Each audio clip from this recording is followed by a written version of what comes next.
This is my review of VR Hero Sentry.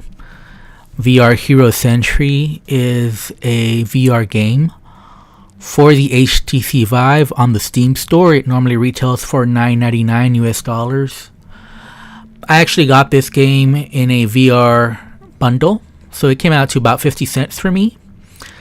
So I got more than my money's worth with this game. I did enjoy it, but especially on the Oculus Rift, there are several issues you need to know about.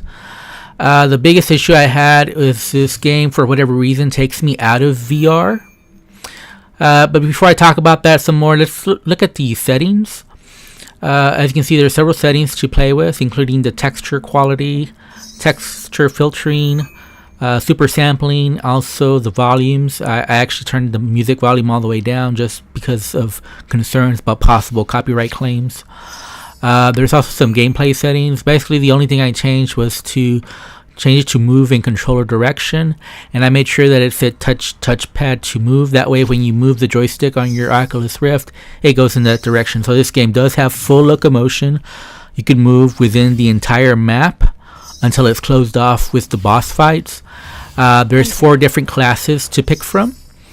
You can pick either Archer or Mage, and within the Archer, there's either the Frost or the Fire Archer. And with the Mage, there's the Arcane and the Necromancer.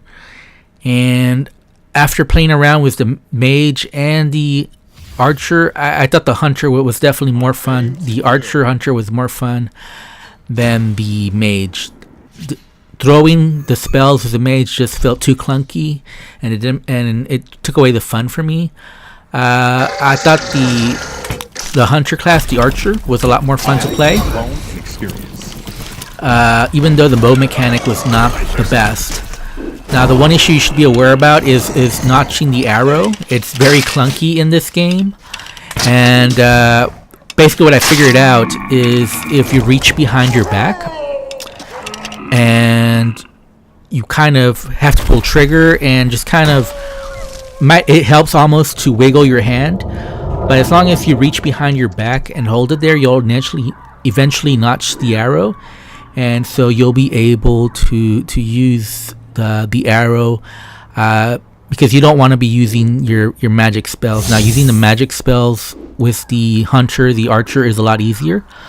You just basically push your joystick in the direction that you want, whether north, south, east, or west, and you'll get the appropriate spell wherever it looks. Y button is to summon the wolf, and then you can summon 2 human allies. One of them is a soldier, and one of them is an archer. Now, as you can see there, I have 5 different archers, and you can put 5 different soldiers as well. Now, I upgraded my wolf, and that's generally very good for getting through the waves, but it's kind of bad for the boss fights, because in the boss fights, your wolf is not there to help you. So I didn't like that, because you're spending all these points on the wolf, but then you can't even use it on the boss fights. So it definitely helps you getting through waves, however. So I think it's worth it just for that, but it kind of sucks that you can't use them on the boss fights. Now, I wasn't a big fan of the bow and arrow mechanic. It didn't feel very accurate, and I was kind of bummed out that it didn't feel two things wrong with it. One, actually getting the arrow in your hand, like I said, notching the arrow is a pain. But number 2, the problem is that just firing the arrow doesn't feel good, doesn't feel realistic. The physics doesn't seem right, and it seemed that sometimes I would hit my enemy and the arrow would go straight through them. However, I had lots of fun playing this game despite all those issues. It really is fun. Using the different spell arrows, it was fun. Now you can teleport up this map. There's, as you can see, there's a little bridge. You can get on top of the bridge by teleporting there. I didn't do that very much because I had some archers up there, but second issue, I think it's just a lot easier to kill enemies when you're on the ground floor than when you're up there, especially ones that are going to attack the tower. So I think for that reason, you definitely want to stay on the ground level, but you do have the option to teleport up. So yeah, this game is fun. There's lots of enemy variety. The boss fight especially, I had lots of fun. You're going to see that upcoming. But let me talk about probably the main issue, and that's not just the gameplay. The main issue is this game, for whatever reason, has an error where it says looking for Vive on the Windows 10 store setting. So it brings up the Windows 10 store, and the Windows 10 store says looking for Vive or cannot find Vive, which is an issue I've never had before on any other HTC Vive only game on the Steam store that I bought. Because it works perfectly fine except for this one issue, and it's very annoying because it takes you out of VR, and then you kind of have to ignore that message, that error message about looking for Vive on Windows 10 store, and then just kind of click back on the game.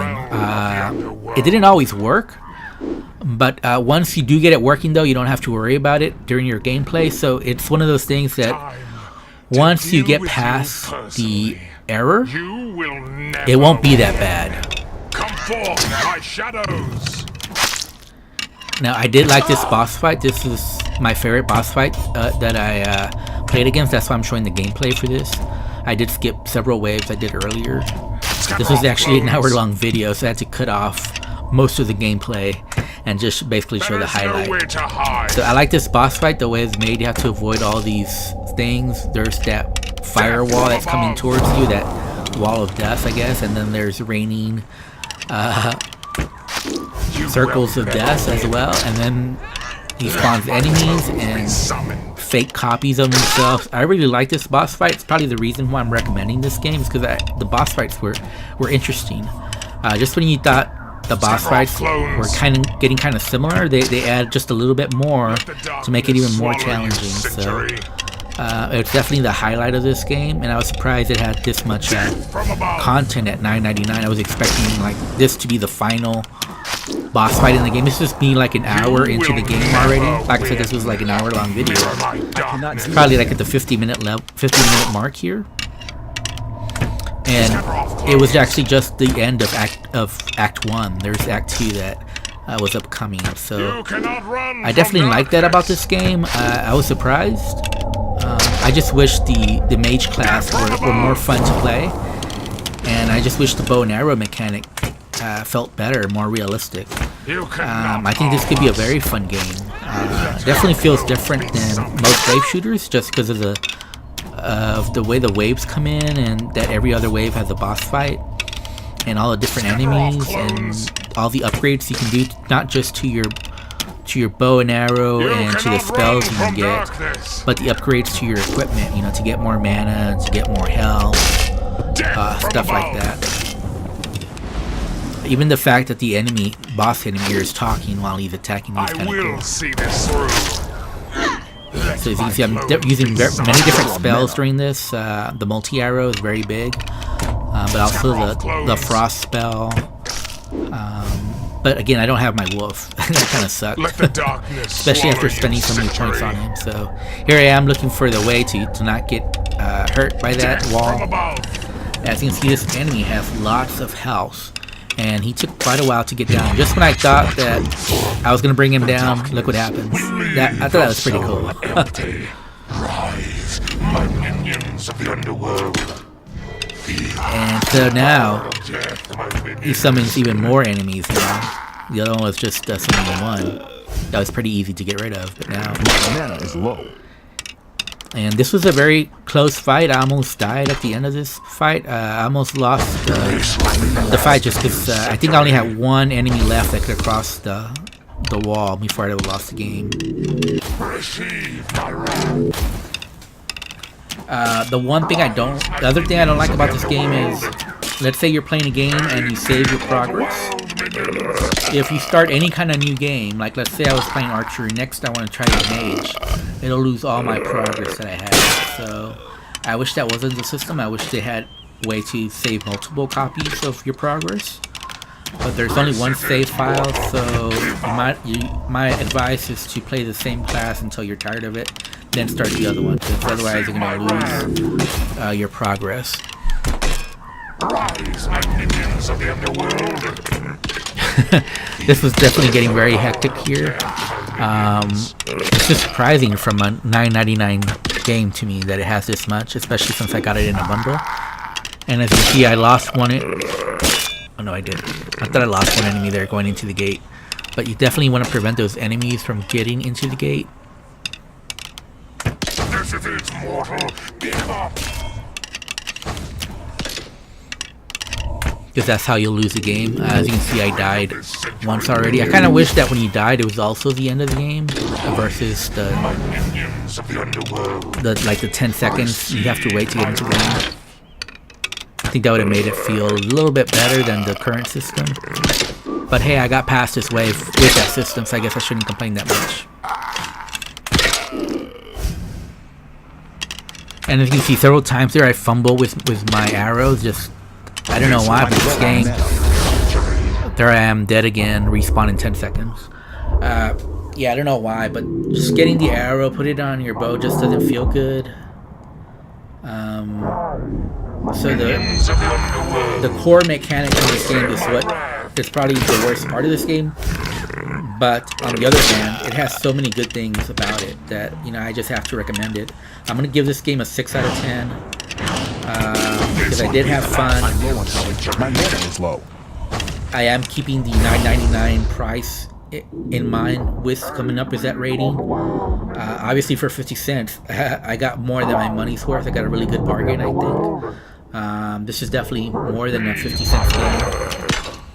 And I would say it would be worth the $10. It would fix up the issues I mentioned, especially on the Oculus Rift. Getting past that Vive issue is very annoying. But yeah, this feels like almost like a World of Warcraft boss fight, to be honest.